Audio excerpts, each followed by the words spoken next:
Very good morning. Good morning, sir. Very good morning. Yes, sir. Good morning, everybody. Good morning, sir. Good morning. Good morning, sir. Good morning, sir. Very good morning.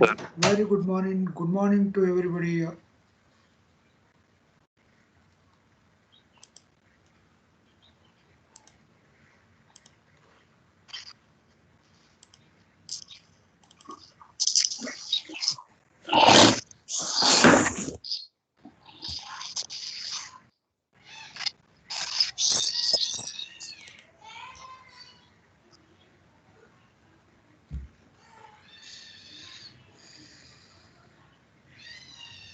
Let us wait for one more minute. Let everybody join. Yes, sir.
Is the screen is visible?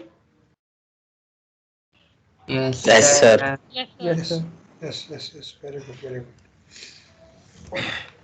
So yesterday, from the continuation from the previous lecture, we had discussed azimuthal quantum number extensively. So, as per the yesterday's discussion, as per the previous class discussion, what I would discussed in the previous class is principal quantum number discuss about the size of the electron cloud, whereas the azimuthal quantum number discuss about shape of the orbital. As we already know that the shape of the orbital can be derived from the Schrodinger wave equation or wave function or a curve function. Based on that, we had come to the conclusion saying that which orbital is in which shape. After solving the mathematical model or mathematical wave function, we had got the shapes of each particular orbital. So moving on to the next particular slide, magnetic quantum number. See, especially the magnetic quantum number, as it is there, as it is stated here, it describes the orientation of the orbitals. What exactly the meaning of orientation? Orientation in three-dimensional or orientation in the space. So for each value of L, the M can have values from minus L to plus L through 0. Mean to say that, uh, see, if value of L is 0, then value of M is also 0. Based on these two, we can say that orbital is S. So orientation, spherical in shape, it is something like this. Whereas in the case of 1, if value of L is 1, so according to our definition, value of M, that is magnetic quantum number, takes minus L, 0 plus L. If value of L is 1, then minus 1, 0 plus 1, minus 1, 0 plus 1. So if you affix these values in the P shell, we all know that Px, Py, Pz are Pz.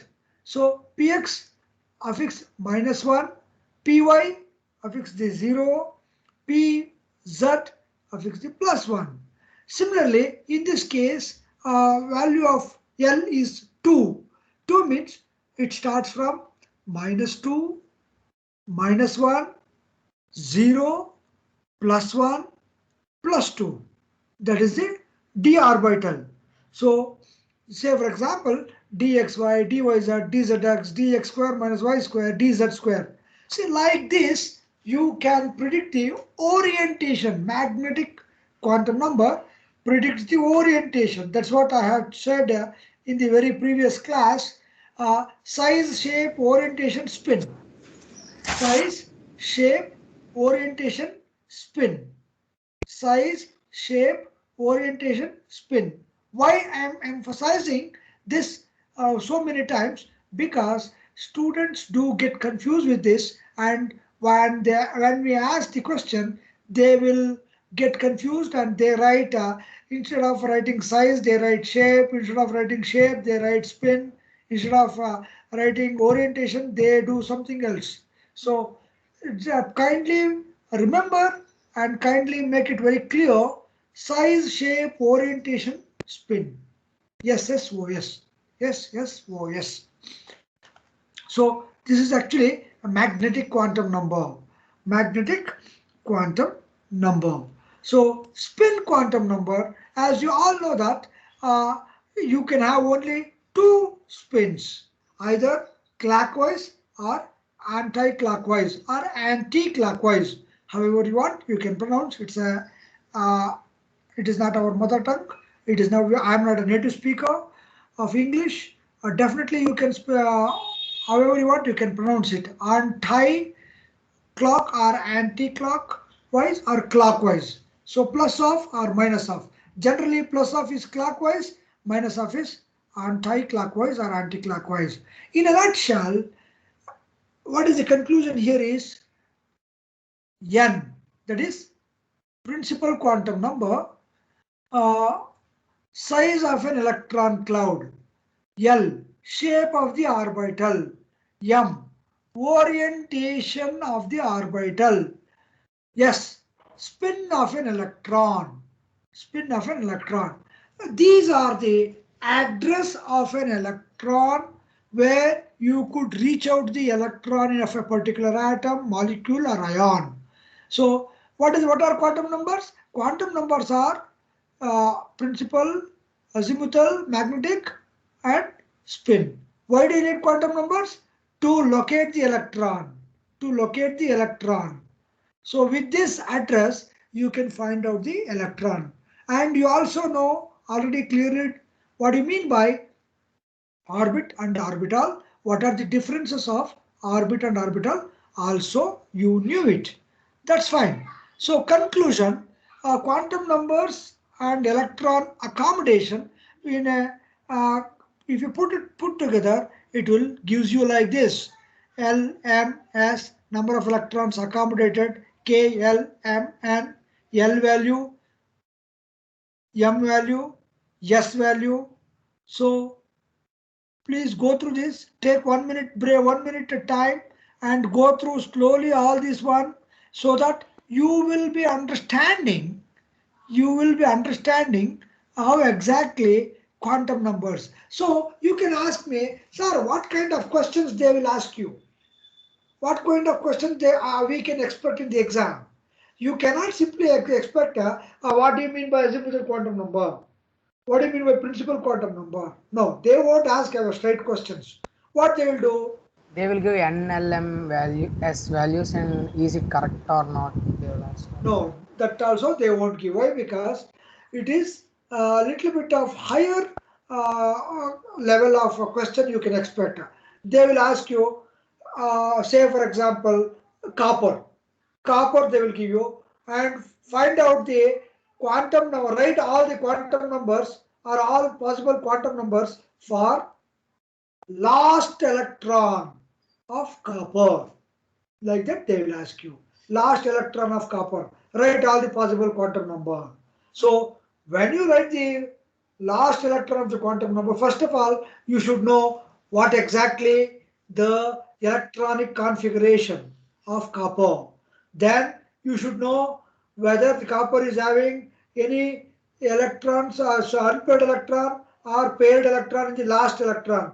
Whether the last electron is in s orbital or d orbital or f orbital and spdf, something like that you should know. Then what is it? Whether the last orbital electron belongs to the what is that?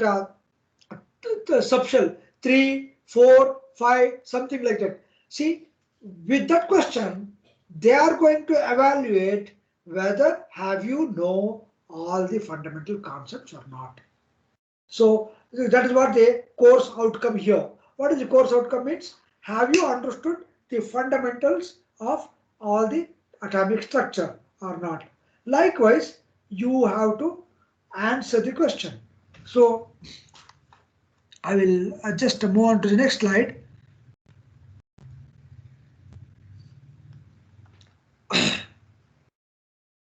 Now, in order to have all these things, we are having three different rules: Hund's rule, Pauli's exclusion principle, and half-bow principle. Pauli's exclusion principles or Pauli's exclusion principle. Once again, I uh, emphasize that however you want, you can pronounce it. Pauli's exclusion principle. What exactly is Pauli's exclusion principle? We will discuss now. So now, no two electrons can have all the four quantum numbers same. A very simple, plain definition. No two electrons can have all the four quantum numbers same. No two electrons. See, look at that. Observe that. No two electrons can have all the four quantum numbers same. If that means each element can have same quantum numbers. But in this case, what they are telling, no two electrons can have all the four quantum numbers same. It means either n, l, m, n. Will these four belongs to same or what? See, you have to understand here very clearly. What they are telling, quantum numbers.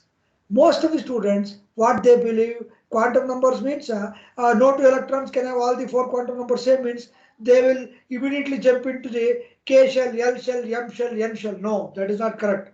Most of the students are doing like that. No. Here they are telling principal quantum number, azimuthal quantum number, magnetic quantum number, and what? Spin quantum number. So in this case, no two electrons can have all the four quantum numbers same. Take any two electrons. Take any two electrons. So in that case, first three quantum numbers might be same, but the last quantum number, that is spin quantum number, one electron can have a clockwise spin, another electron can have anti-clockwise spin. So by doing so, you can differentiate the electron. Even if the value of n, l, m are same, they must have the different spin. They must have different spin values. It means, see, that's what I told you. You look at the second sentence. Even if the values of n, l, m, see, if instead of having the values of n, l, m are same, what people are saying, k, l, m, n, k, l, m are same, n is different. Like that they will write. No, that is not correct. Don't get confused with that. I underline here, even if the values of n, l, m, principal, azimuthal, magnetic quantum numbers are same, the spin quantum number is different. My dear students, are you getting my thought process, what I am trying to convey to you people, dear students? Yes, sir. Yes, very good, very good. It means that a maximum of two electrons can be filled in an orbital and they must possess opposite spins.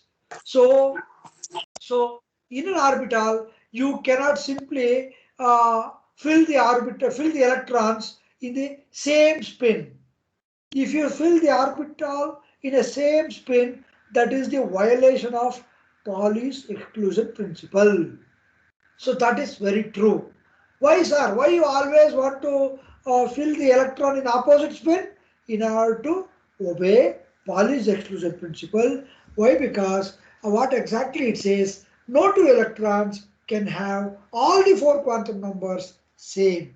In order to obey the Pauli's exclusion principle, each orbital can have electrons with opposite spin. This is what you have to understand in a much clearer fashion. Now, Hund's rule of maximum multiplicity. What is the Hund's rule actually? Electrons are distributed among the degenerate orbitals of a subshell in such a way as to give maximum number of unpaired electrons and have same directions of spin. What does it mean actually? What do you mean by Hund's rule? Can anyone explain? Please take this opportunity so that you can improve your presentation skill. Yes, please. Sir, I don't know whether it is correct or not, but Nothing to worry, man. Nothing to worry. I appreciate your participation.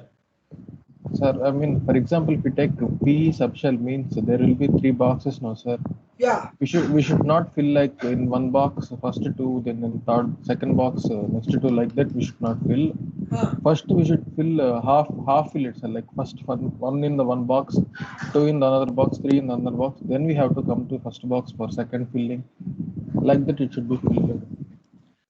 Very beautiful explanation you have given. I appreciate that. But I'll ask you in continuation of the particular explanation what you had given. In continuation with that, if that is the case, they could have simply give Hund's rule. Why they have given Hund's rule of maximum multiplicity? Okay, you did study. I really appreciate your honesty. Anybody else? Sir, excuse me, sir. Yeah, please, excused. Sir, multiplicity is, we have a formula for that, sir. That is root over n into n plus 2, where n are the number of unpaired electrons. So Okay. in order to obtain the maximum multiplicity, we will, like for example, in nitrogen, we have in 2px, 2py and 2pz, we fill each orbital with one electron. That is for obtaining the maximum multiplicity, sir. Can you please explain with maximum multiplicity? What you have explained is partly correct. I need a little bit of elaborate explanation. Could you please cooperate with me in order to get the maximum elaborated answer? Sir, I don't have any further ideas on that, sir. Okay, nothing to worry. I really appreciate what you had given. That is 30% true, no doubt about that. Anybody else? Could you please add on to this particular value? Yes, sir. Sir, Yeah, like please. Hund's rule states that electrons are filled such that first it will be of same spin, and after all the orbitals are filled, then next electrons are to be filled in that orbital. So this rule basically ensures the maximum multiplicity. So that formula root n plus 2. If this rule is obeyed, always the maximum multiplicity will be ensured. Can you please take any one example and explain the maximum multiplicity with particular example, specific example? So, like if if we take px, py, and pz, like two, and let's take 5 electrons here, sir. Okay. No, let's take 3 electrons here. Okay. So, if 3 electrons are filled, like one in px and one in py and one in pz of same spin, then multiplicity will be like root of 3 into 3 plus 2, that is root 15. But if any other case we take, like with two of different spin and in same orbital, then always that multiplicity will be less than that, sir, root of 15. Very good, very good. You had explained beautifully, but this can be explained in a much simpler way. Anybody else can explain? What's your name actually? I want to appreciate you. So hard, sir. So harsh. Hard, sir. So hard. So hard. Okay, Yes. I really appreciate so hard. No, you have given a wonderful explanation, but this can be explained in a very simpler way so that everybody can understand. Can anyone explain? Sir, Yeah, please go ahead. sir, it's the same like if we have 3 electrons, like 5 electrons, Yeah. it should be arranged so that there is maximum number of unpaired electrons so that it will be easy for reaction with the same spin, right? Not exactly correct. Not exactly correct. If there is a like one s orbital and one p orbital with 3 total 4 spaces, 5 electrons. So first we should fill one s with the same spin and 3p. Then again fill the one s. So there will be 3 unpaired electrons in p. Slight ambiguity is there here. There's no such clarity, but even then, I appreciate your participation. I really thank you for your participation. Very good, very good. Thank you, sir. Anybody else? Sir, Yeah. sir, if we fill the 2 electrons in px, the total spin will be 0, sir. But if we fill the with 1 electron, the spin will be maximum, sir, plus of. I think you are much nearer to the answer, but the explanation is not that much correct. What's your name? Sir, Chaitanya, sir. Chaitanya, your explanation appears to be correct, and it is more or less correct, but the explanation is not perfect. Excuse me, sir. Yeah, please, excused. Lowest energy is the one which have greatest value of spin multiplicity, sir. Means the electronic configuration terms have maximum multiplicity as it follows to the lowest energy in its configuration. Could you please explain with a proper example? You are correct, actually. Yes, example means like how, sir? Means general See, example. PX, PY, PZ, in that particular one, you can. Don't know exactly, sir. Okay. Whatever you told is correct, but you are unable to give a particular example. Nothing to worry. I really give you a honest appreciation to you. Nothing to worry about that. So fine. I don't want to waste my time. I will explain now. If possible, please try to understand. And if you don't understand at one go, you just ask me. I will repeat this. Nothing to worry about that. So now let us take, since most of them has taken Px, Py, Pz, assume that Px, Py, Pz. Now I will give you this particular, as you know that p orbitals can accommodate 6 electrons. Everybody knew that. Fine. Let us go with 3 electrons and 6 electrons. First case, 3 electrons. If I accommodate Px, Py, Pz, all the 3 electrons in same spin. Sorry, forgive me for that. Same spin. Same spin means I used to place the electron in upward arrow. Upward arrow, that is plus half. So plus half, plus half, plus half. Why plus half? You all know that the spin of a one electron is plus half, right? If I place clockwise means upward arrow, plus half, plus half, plus half. If you add up or if you summate all these 3, what is the multiplicity value you get? Plus 3 by 2. Plus 3 by 2, correct? No? Yes, sir. Yeah, plus 3 by 2. Very good. There's no issue about that. Now, given an option in the same sequence, I will allot plus of in Px, here minus of in Py, and here another one more plus of in Pz. In the nutshell, what is the answer? Minus plus half. Only plus of. Only plus of. Correct? No? Yes, sir. So what you had to understand with this explanation is, see, Hund's rule of maximum multiplicity. At any given point of time, the Hund's rule should show maximum multiplicity. So plus of will always give you maximum multiplicity value 3 by 2. If you arrange in one upward arrow and another downward arrow and another upward arrow, then you will not end with maximum multiplicity. See, this is what we have to understand with this particular explanation. So Hund's has given, even though unpaired electron and paired electron, all those things, you have to understand the definition of Hund's rule of maximum multiplicity, plus of, then 3 by 2. So why you are not eligible to allocate the electron into one px plus of, here minus of, and here another minus of? No, it is not possible. Why? Because it is not giving maximum multiplicity. Either you have to have maximum multiplicity, means either you have to add one particular spin, and in the similar case next one, so another one more spin. In order to have the stability, you have to add opposite spin only.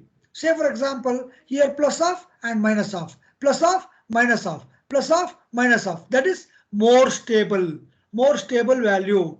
Now have you understood what is the explanation of Hund's rule of maximum multiplicity, my dear students? Sir? Yeah. Sir, you told in half filled, if we take all same orientation means maximum, different means less, no sir? Yeah. But if we take in the full filled, orbital, it will be 0, no sir? All. Yeah, that is what we want. A more stable electronic configuration is you required, right? Yes sir, but 0 will come, no sir? It is not maximum, no sir. That's a very wonderful question, actually. A very, very common sense question. I really appreciate that. See, say for example, fully filled orbitals are more stable or not? Yes sir. Yeah, correct. No. If you place plus of and plus of, plus of, plus of, plus of, plus of, is it possible to accommodate the electrons in that fashion in a single orbital? No sir. It is not possible. Even though if you acquire multiplicity value maximum, in the pairing up situation, it will not work. It should not work. Why? Because see, maximum multiplicity value, when it comes, when it is in the unpaired value, when it is in the paired up value, you should have, say for example, if the electrons are having high stability, means what? Actually, most of the electrons are situated in the groundly populated energy level. Do you understand, my dear students? Sir, means this rule, Hund's rule of maximum multiplicity is only applicable for unpaired electrons, no sir? No. It is not like that. It is not like that. See, I try to understand this thing. Electrons are distributed among the degenerate orbitals of a subshell in such a way, degenerate subshell in such a way as to give a maximum number of unpaired electrons and have same directions of spin. So when the unpaired electrons are having same directions of spin, it should give maximum multiplicity. Did you understand, my dear students? Yes. Yes, very good. See, this is what actually you have to understand each and every sentence in the next level of knowledge. So degenerate orbitals available at subshell are first filled singly before they are pair up. That is what the Hund's rule of maximum multiplicity. When they pair up, maximum multiplicity will not come to the question. Got the point? Yes sir, now we got it. Yes. Next one, half-bow principle. So we had discussed Pauli's exclusion principle. We had discussed and understood thoroughly Hund's rule of maximum multiplicity, and we are going to understand half-bow principle. What exactly the meaning of half-bow principle? In the ground state of an atom, electrons occupy available orbitals in the increasing order of energies. The orbitals of lowest energies being filled first.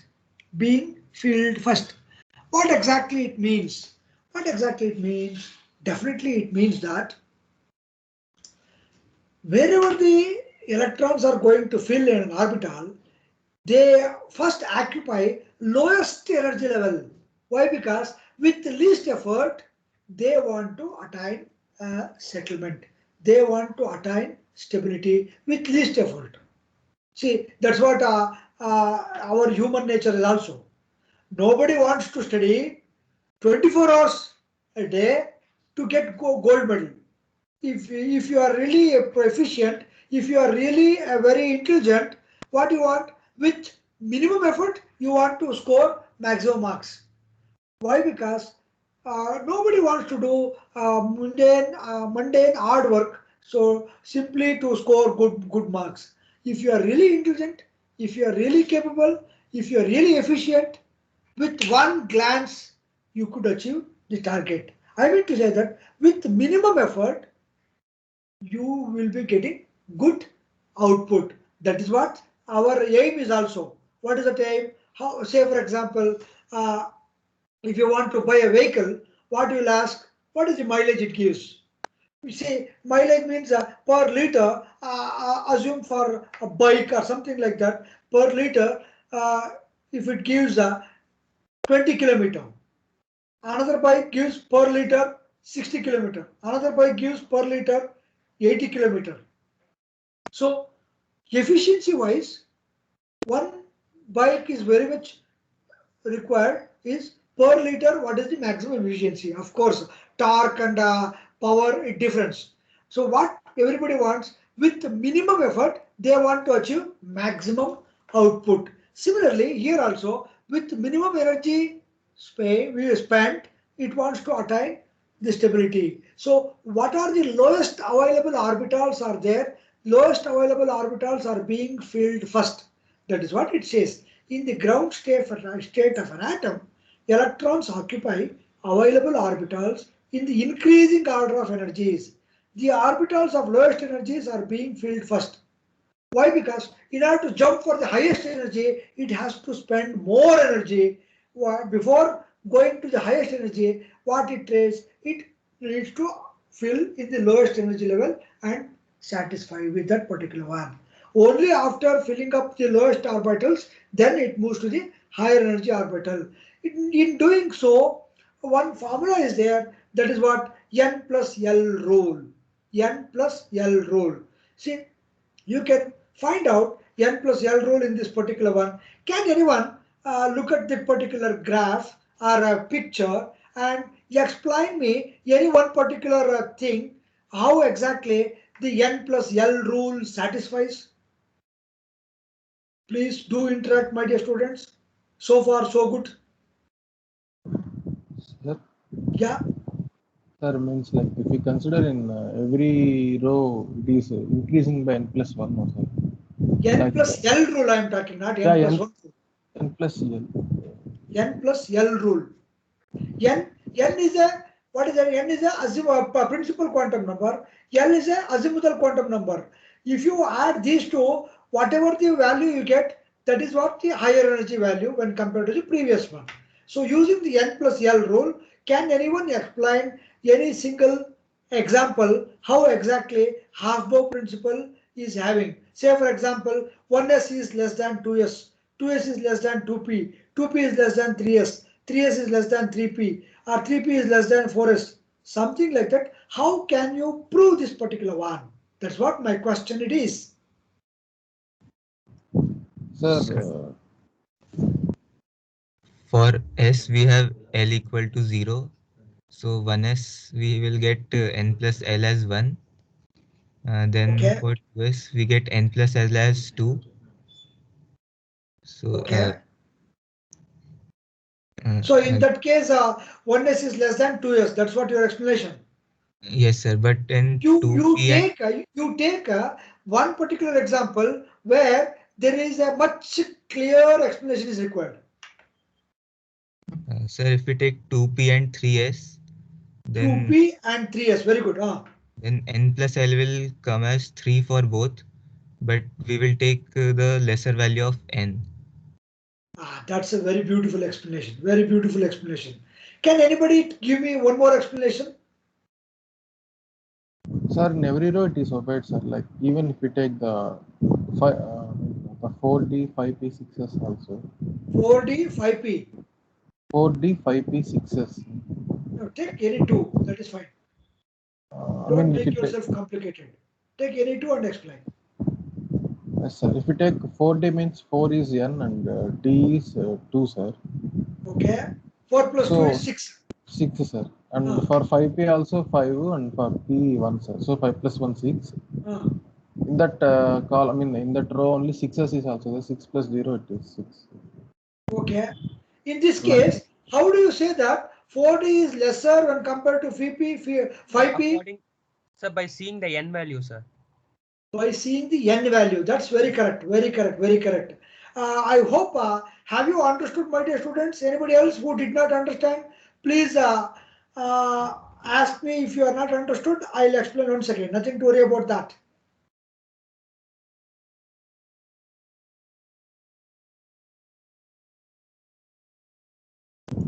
Sir? Yeah? There is a doubt, I mean, not this, sir, I mean, regarding this topic only.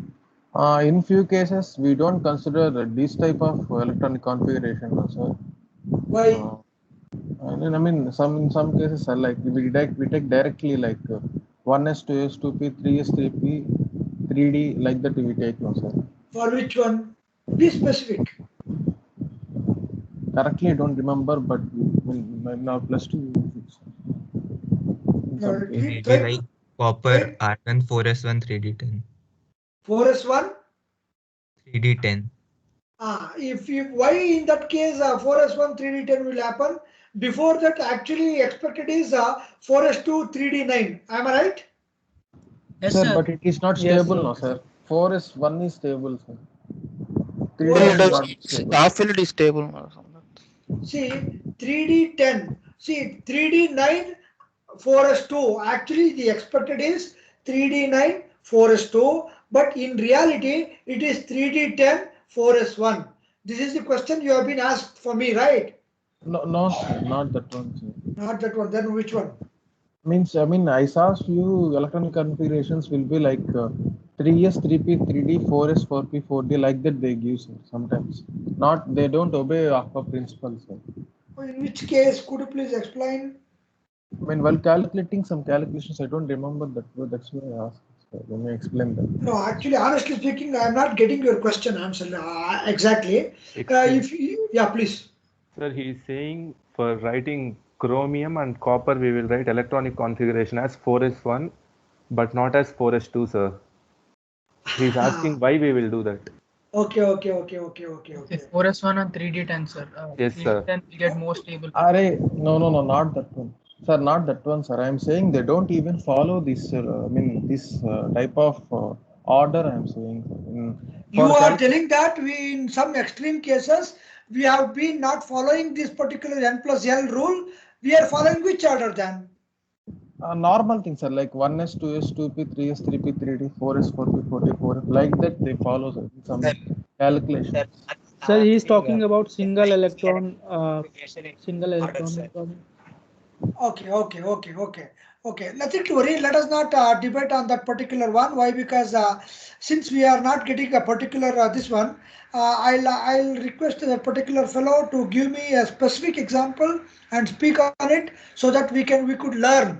Why I'm saying we could learn, because see, learning is a continuous process, and learning is a two-way traffic, so that I could learn from student, a student can definitely learn from me. So thing is that teaching learning is a continuous process. Nothing that only I should give and only whatever I say that is correct. No, it is not like that. Whenever you say, whenever you believe that whatever you are saying is correct, then that is the end of the knowledge. That is knowledge, according to me. Knowledge is the only thing which can increase upon sharing. So let me ask that particular fellow. We'll let him come with a particular example in which particular thing we are following that. We will learn from him. Before that, we will continue with this particular this one. I'm very sorry. Yeah, tell me. Sir, they were telling something about that 3D9. No, sir. 3D10 4S1. No, sir. No. He is not agreeing with that. That is not the correct No, one. sir. He But is, that case also, why does it happen, sir? you are asking one more question. Yes, sir. Yeah, 3D10 4S1. Why it is happening? It could be 3D9 4S2. That's what your answer question, right? Yes, sir. Yeah, I'll explain that. Why? Because when compared to 3D9 4S2, 3D10 4S1, why it is more preferable? Because 3D9, in that case, 3D9 is having more number of electrons. Do you agree with me when compared to 4S2? Yes, sir. More number of electrons. How many electrons are there in the 3D9? There are 9 electrons are there, and if you add one more electron, the atom will be more stable. More stable. As I told you, the entire universe is heading towards stability. So by attaining the stability, it can prove that entropy is actually highly disordered and stability is the only thing what we are expecting. By doing so, what it will do, 3D9, it will take or it will borrow the electron from 4s2. One electron will jump from 4s2 to 3D9 and it will settle 3D10 and 4s1. Whereas s orbital, it is when compared to d orbital, it is having only less number of electron. It is okay to stay with one electron rather than 9 electrons. 9 electrons are having more weightage to get the stability when compared to the 4s2. When compared to the 4s2 energy level, 3d9 electron or 3d orbital, there are 9 electrons are there. 9 electrons are having higher weightage, and if it borrow one electron from s orbital, it is having more stability. This is what we have to understand.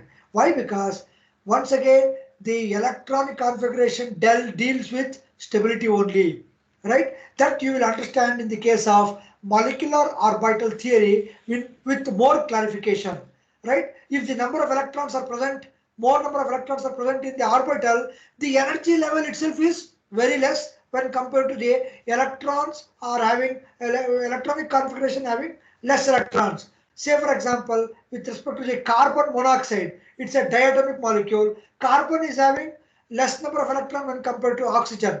1s2 2p2. Here 1s2 2p4. So in this case, oxygen has got more electron.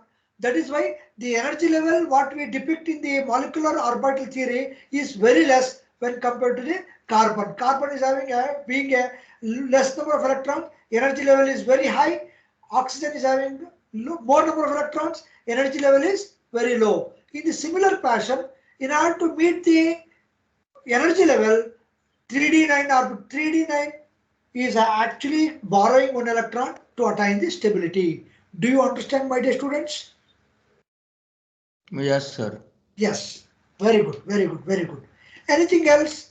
So with this, what we had going to conclude here is each shell can hold maximum of 2n square electrons. The electrons are filled in subshells in the order of s is equal to 2, p is equal to 6, d is equal to 10, f is equal to 14.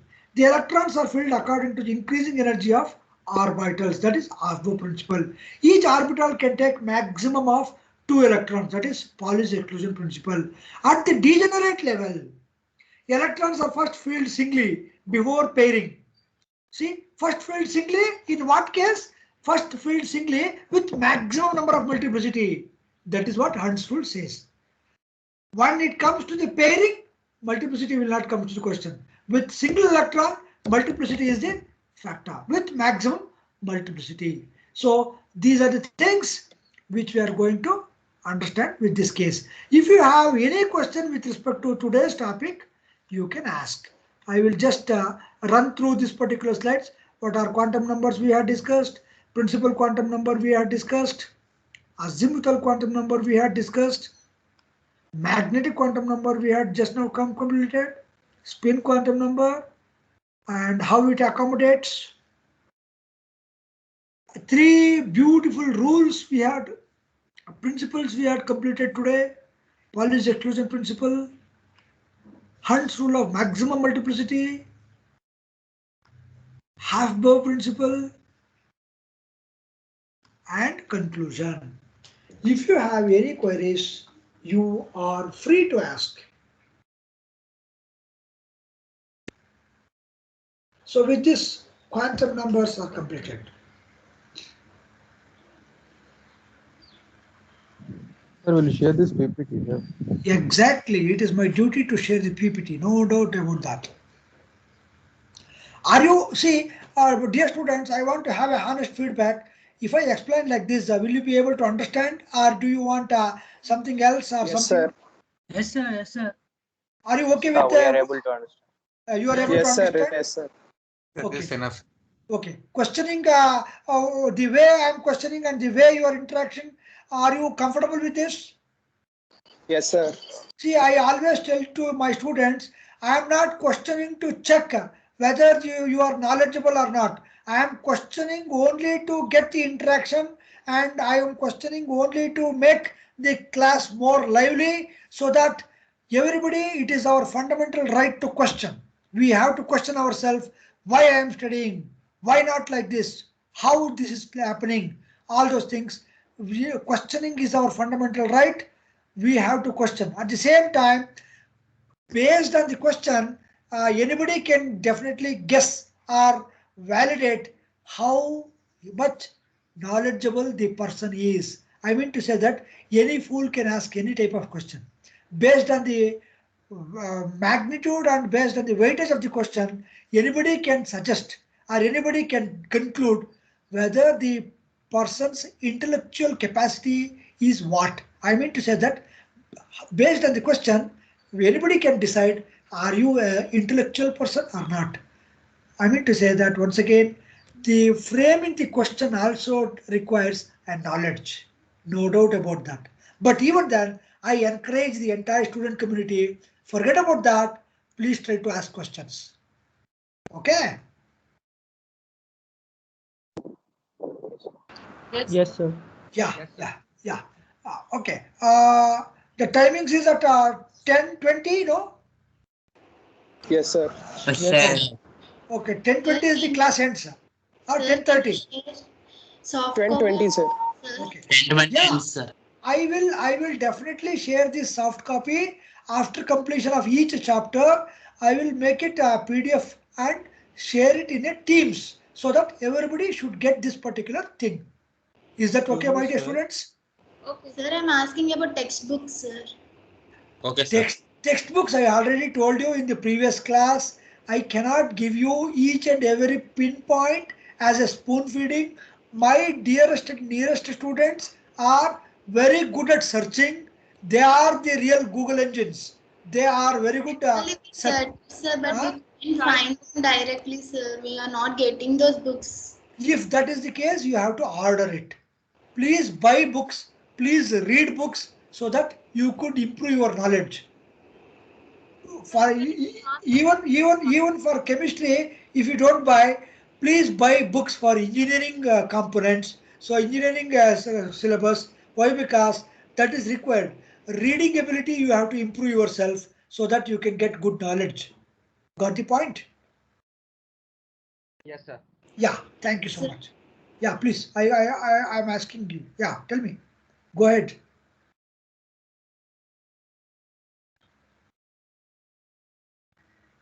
Okay, thank you very much. Thank you, sir. Thank you, sir. Thank you. Thank you, sir. Thank you very Thank you, much. sir. Thank you. Thank you, sir. Thank Can you. stop recording, sir. Yeah, thank you, sir. Thanks for your kind reminding.